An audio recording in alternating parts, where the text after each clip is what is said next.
आज आपण मान्सून विशेष मूग भजी पाहणार आहोत। अगदी कुरकुरीत आणि खमंग अशी ही मूग भजी तयार होतात। यामध्ये आपण सोडा किंवा इनो काहीही वापरलेलं खमंग आणि खुसखुशीत मान्सून स्पेशल मूग भजी तयार करायला आधी तुम्ही जर माझ्या चॅनलवर नवीन असाल तर चॅनलला सबस्क्राइब करा, लाईक करा, तसेच रेसिपी शेअर करायला। ही भजी बनवण्यासाठी इथे मी एक मोठ्या वाटीभर डाळ पाण्यात एक 2 ते 3 तास किंवा मग अगदी अर्धा तास भिजवली तरी चालते, वेळ नसेल तर भिजवून एका चाळणीवरती टाकून पूर्ण त्याचं पाणी काढून घ्यायचे, कोरडी करून घ्यायची डाळ, निथळून घ्यायचं पूर्ण पाणी आपण निथळून घेतलेलं पाणी काढून घेतलेली डाळ आहे पूर्ण मिक्सरच्या भांड्यामध्ये घ्यायची। इथली आपण 1 चमचाभर डाळ अशीच बाजूला काढून आपण सुरुवातीला यामध्ये पाणी न टाकताच आपण मिक्सरवरती थोडीशी फिरवून घ्यायची आहे। फार बारीक नाही एकदम आणि जाड पण ठेवायची नाही। लागलं तर आपण जे डाळीचं हे काढून घेतलेलं पाणी आहे तेच यासाठी वापरणार आहोत। आता ही मिक्सरला फिरवून आपण मिक्सरनं फिरवून घेतलेली आहे। आता लागेल तसं आपण यामध्ये हे डाळीचं काढून घेतलेलं पाणी टाकणार आहोत। डाळ मात्र 3 ते 4 पाण्याने धुवून व्यवस्थित भिजून घ्यायची आहे। आणि हे पाणी वापरल्यामुळे काय होतं, डाळीचे जे पकोडे आहेत मूग डाळीचे ते हलके बनतात व चवीला पण छान होतात। आता हे पुन्हा एकदा मिक्सरवरती अशी बारीक करून घेतली, एकदम बारीक पण नाही व एकदम जाड पण ठेवली नाही, अशी रवाळ काढून घेतली। आता ही एका भांड्यामध्ये आपण काढून घ्यायची। यामध्ये आपण सोडा किंवा इनो वापरणार नाही, त्यामुळे काय होतं कधी कधी सोड्यामुळे तेलकट भजी होतात। त्यामुळे हे जे डाळीचं मिश्रण आहे हे छान आपल्याला फेटून घ्यायचे। जसं आपण उडीद वड्याचं मिश्रण फेटून घेतो ना, तसंच हे 5 ते 10 मिनिट एकाच दिशेनं असं फेटून घ्यायचंय। म्हणजे काय होतं, भजी हलकी बनतात, आतून मऊ व वरतून कुरकुरीत भजी छान तयार होतात। आता हे आपण 5 मिनिट छान फेटून घेऊ। मिश्रण या प्रमाणातच पातळ करून घ्यायचे, फार पातळ नाही व फार घट्टही नाही ठेवायचं। घट्ट असल्यावर आपल्याला फेटायला पण त्रास होतो। आता हे 5 मिनिट झालेत आपले फेटून। हे मिश्रण आपलं फेटून झालंय, यामध्ये बाकीचं साहित्य घालूया। चवीपुरतं लसण, हिरवी मिरची आणि थोडीशी कोथिंबीर आपण यामध्ये घालून मिक्सरने काढून घेतलेली जाडसर ही भरड आहे ती पण टाकून घ्यायची।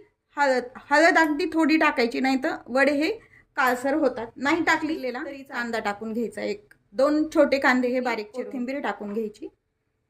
जी आपण डाळ आहे काढून घेतलेली आपण मिक्सरनं काढायच्या आधी ती यामध्ये टाकून घ्यायची। यामुळे काय होतं, डाळ अशी दाताखाली तळलेली डाळ अगदी चवीला छान लागते। त्यामुळे थोडीशी आधी अशी अख्खी डाळ पण यामध्ये आपण सोडा वगैरे काही टाकत नाही। छान कुरकुरीत होण्यासाठी 2 चमचे बारीक रवा टाकून घ्यायचा आहे। छोटे आपण पोह्याचे जे 2 चमचे असतात ते, किंवा मग 2 चमचे तांदळाचं पीठ पण तुम्ही सर्व साहित्य पुन्हा आपण मिक्स करून घ्यायचं। रवा घातल्यामुळे हे मिश्रण आपल्याला 10 ते 15 मिनिट व्यवस्थित भिजू द्यायचंय।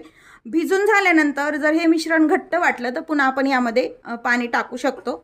आता हे सर्व मिक्स करून 10 ते 15 मिनिट झाकून ठेवूया। हे मिश्रण आपल्याला भिजू घातलेलं 10 मिनिट झाले तर एकदा चेक करूया आणि पुन्हा हे छान फेटून घेऊया। पाण्याची गरज वाटली तर आपण याच्यामध्ये टाकून घ्यायचे, पण लागणार नाहीये, व्यवस्थित तेवढ्या याच्यातच व्यवस्थित भिजल्या गेलेलं आहे। हे यामध्ये डाळ भिजवलेलंच पाणी का वापरलं, कारण डाळ भिजवल्यानंतर जे सत्व डाळीचं आहे ते पूर्ण पाण्यात उतरलेलं असतं। त्यामुळे शक्यतो स्वच्छ 3-4 वेळेस धुवून घ्यायची आणि तेच पाणी यामध्ये वापरायचं। इडली डोसा बनवताना पण त्याच पाण्यात जर ते पीठ काढलं तर छान फुलतात पण इडली आणि डोसे पण छान कुरकुरीत होतात। आता हे मिश्रण तयार आहे। करण्यासाठी इथे मी तेल गरम झालं का ते पाहूया। तसं हे मूग भजीचं पीठ घ्यायचं व यामध्ये टाकून पाहायचं।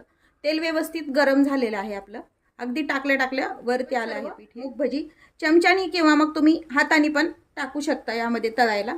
जसं तुम्हाला छोटे मोठे हवे आहेत मूग भजीचे आकार तसे तुम्ही टाकू शकता। मी इथे चमच्यानी टाकते म्हणजे हात आपले खराब होत नाहीत।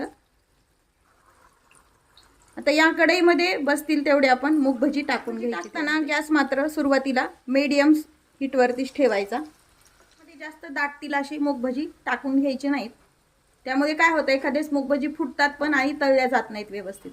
अगदी हे टाकल्यावरती आलेत, आपलं पीठ व्यवस्थित हलकं झालं हे तरी पण आपण यामध्ये सोडा किंवा इनो काहीही टाकलेले नाही। थोडेसे तळून झाल्यानंतर दुसऱ्या साईडनं आपल्याला हे थोडासा गॅस मोठा केला आहे। थोडेसे आपण फिरवून घेऊया, जे दोन्ही साईडने छान तळून झालीत आपण काढून घेऊया। अशीच आपण सर्व मूग भजी तयार करून घेऊया। एका टिश्यू पेपरवरती हे काढून घ्यायचे, म्हणजे यातलं एक्स्ट्राचं तेल टिश्यू पेपरवरती लागून जातं। तयार आहेत आपले खमंग आणि खुसखुशी। प्लेटमध्ये आपण घेऊया। यासोबत तुम्ही सॉस किंवा मग हिरवी चटणी किंवा मग चिंच चटणी पण तुम्ही खाऊ शकता. तुमच्या आवडीच्या चटणीसोबत ही भजी अगदी सुंदर लागतात खायला. छान तळलेली हिरवी मिरची द्यायची. रेसिपी नक्की करून पहा. मान्सून स्पेशल मूग भजीची रेसिपी आवडली असेल तर रेसिपीला लाईक करा, चॅनलला सबस्क्राईब करा, तसेच रेसिपी शेअर करायला. नवीन रेसिपीसोबत पुन्हा भेटूया. तोपर्यंत बाय बाय. खूप धन्यवाद.